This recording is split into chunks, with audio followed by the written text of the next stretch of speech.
اوه خرابونا خودان نویسین گهن کرین و فروتنا عرض و خانیان لبردم ریوبریا تومار کرنا خانو بران لدهو که لدور نرازی بونا وان لسر زیده کرنا باجان و پارین رسومات خانیان زريبوش ماشي هم قبيل نوجي نفتشت ابا قرارك خلته ونوش بتو اصلي ابا 3 سال 4 سال شول هم 100 روست يعني هم شول ابدينا بيقابشني بيقابي قطعه كوب 3 ورقه وبت 5 ورقات وزريبه ورسوماته بدي اولین برا و دنیا دنیا چجا راهول نهات يعني وقت شولنا ما چکسازی دبسر ما داین نخوری هم فقیری ملت که فقیر خولی سرین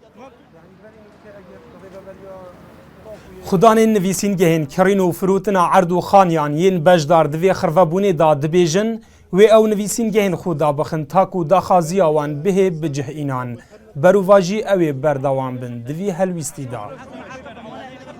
شنو حکمت ما بچک درایی با بین دخاره و رسومات با بین دخاره ایراد بوین 3 ساده یا زیاده کری طبعا 3 ساده یعنی دیوال سیکامه که سیک هم بری و ناچ رسم دید بردوام بین و ایدی دست نادد کس نشد کاری خوب کت یعنی بری اینو که احتمال جامعه که هاتی پارچه عرضه که اب خاکری احتمال توقع کری 300 400 هزار دلیچن بس دیگه قطعه که آیتی ته میاد برادر که افریقا گوت رسومات تویل گذ ضرایب بده بنا 4 میلیون 4 میلیوناش کی ببیند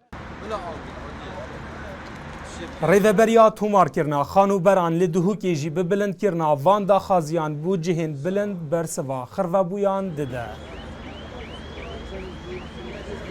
تحقق مشروع هيك بخو اعتراض طلب قدن أبا تعليمات بمهات شمال مجلس الوزراء ووزارة المالية بالنسبة للرسومة ما موجودة طلب خو تقديم كان أمشي بها بلينكين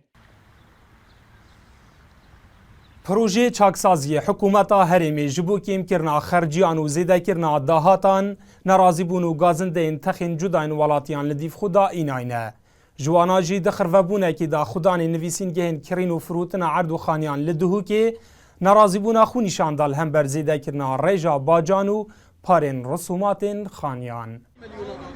دلشاد هیمو NRT دهوک